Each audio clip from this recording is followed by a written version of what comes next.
Hello everyone. In this video, I'm going to use E2C to simulate a heterogeneous computing system.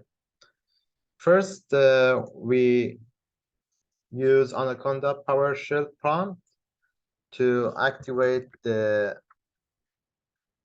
environment that we created for the E2C simulator. We named it E2C sim.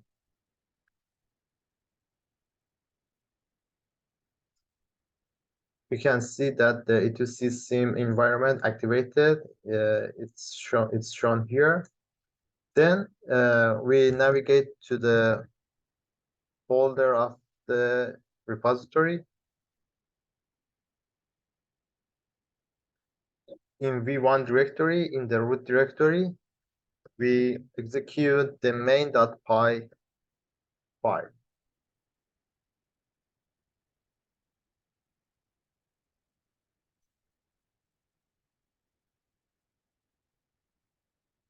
Now you can see the E2C user interface. To run a simulation, there are two mandatory steps that we need to take. One is to set the workload component and then the scheduler.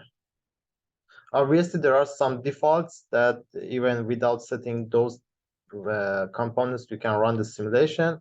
But for customizing for your custom workload or scheduling policy, you can use these two components. In workload, we have two sections: profiling table or EET table, expected execution time for each task and mission pair, and the workload to set the arrival time of the task. For EET table, we can load any CSV file that has the same format as EET table. I mean, the rows represent the task types and columns represent the mission types. For example, there is a samples folder and that you can use to select a homogeneous E2C, EET fold metrics or heterogeneous. Even you can manually set the values by selecting the edit button, by clicking on edit button. Then you can manually change the values of each pair. Then for the arrival times, we have a number of task instances of different types that these types these task types should be in the set of the task types in the EET table. For example, if in EET table you have T1, T2, T3, and T4, in the workload you should only have these task types. For example, you cannot have T5 in your task types or any other things. So similar to EET table, you can load the workload by navigating to the workload CSV file. For example, any kind of workload that have the workload CSV file should have task type and arrival time as the columns and not any other things. Then submit the workload and entity table. And for scheduling, you can have two options: immediate scheduling and batch scheduling. For batch scheduling, you have min completion soonest deadline, or min completion max urgency. When you select the batch scheduling, you can also change the mission queue size to to any number you want. For example, I select 3 and just submit it, and you see here that the mission queue size becomes 3. For now, I select the immediate scheduling. For immediate scheduling, the mission queue size is unlimited. So you have no options to select the mission queue size when you select the immediate scheduling. Then you should click on this play button to start the simulation. You see that here, these three circles, yellow, purple, and green circle, are the machines. And since we set the heterogeneous settings, we have different colors for different machines because they are different. And if you click on each machines, when the simulation is done, or even in middle of the simulation, for example, I select the second one, you see the machine characteristics, which is the ID, the power, and the queue size. Here, the queue size is infinity because we set the scheduling as immediate, and the machine queue size is unlimited. This one is ID 0 with this power and this queue size. And in performance tab, you can see the performance of that machine. For example, here we have 9 tasks assigned to this machine, and all are completed. There is no missed task. The energy usage based on that power and the execution time of the task is this amount, and there is no wasted energy because there is no missed task. And the idle energy usage is also this amount. Here we have missed tasks and canceled tasks. Since we have not had any missed or canceled tasks here, the table is empty. But if you have any kind of missed task or canceled task, it will shown here. It will be shown here, and also here you can reset the simulation. And for example, select any other different scheduling method. For example, for min completion with 3 queue size, and again running the simulation. By this radio button, also we can change the speed of the simulation. For example, it's the slow simulation, or we can increase the speed. We can pause the simulation in the middle, and by clicking on this increment button, we can assign tasks one by one. For example, here, task 17, task 18, task 19. When we have a number of tasks more than the queue size inside the more than queue size minus 1 inside the machine queue, we can see these 3 dots.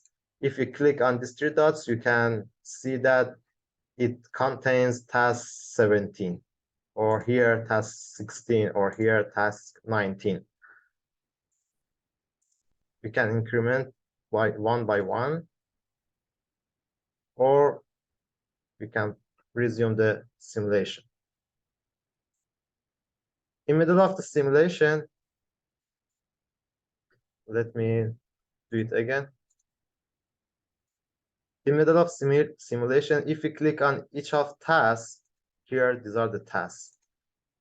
You can see in the right sidebar the information about the task, like the ID, the type, the execution time on each machine, the expected execution time on each machine, 7, 5, 12 on machine 1, 2, and 3. And the performance, the task 3 arrived at this time and assigned to machine 1, ID 1, because the ID started from 0. It's the 0. The second one is 1, actually. The middle machine ID is 1. And the start time, completion time, and miss time is not known for now because it's not started yet and not completed, not missed, not canceled. And this task has not been deferred anytime. And the energy usage to execute task is 0 for now because it's not executed, and the wasted energy is 0.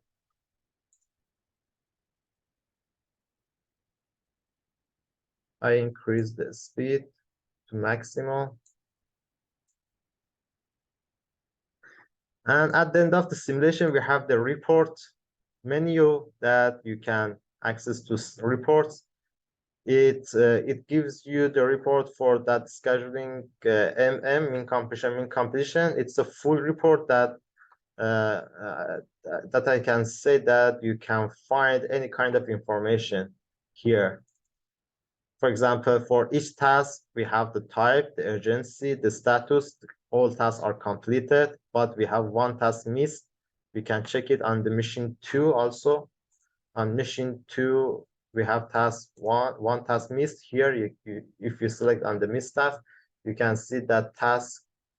I can increase the size. Task 27 of type 3 assigned to mission 2 missed. Actually, it arrives at 31.82, start at 63.97, but missed at 76.82. So we have one missed task on mission 2. Also, we can check it here on performance of mission 2. We can see that we have one missed task. And there is a wasted energy because the mission tries to execute actually the machine consumes energy to execute that task. The task missed its deadline, so there is a wasted energy here. Back to reports. So we have arrival time, start time, completion time of each task. Miss time, there is not for tasks that are completed. This column becomes NA. The expected execution time and the energy usage, the deadline, and the extended deadline, which is the deadline plus some value. Here, for this simulation, we set the deadline and extended deadline to the same value. For task reports, we can see the same information, but here we can also search for tasks, for example, 20 here, if you want to select yes, here the task with ID 20, which is of type T4, completed on mission 2 at this time 47.206. And for mission report, we can see the reports, the summary report of the missions. Also, you can, for each report, you can save the CSV file. For example, here I want to save the mission report.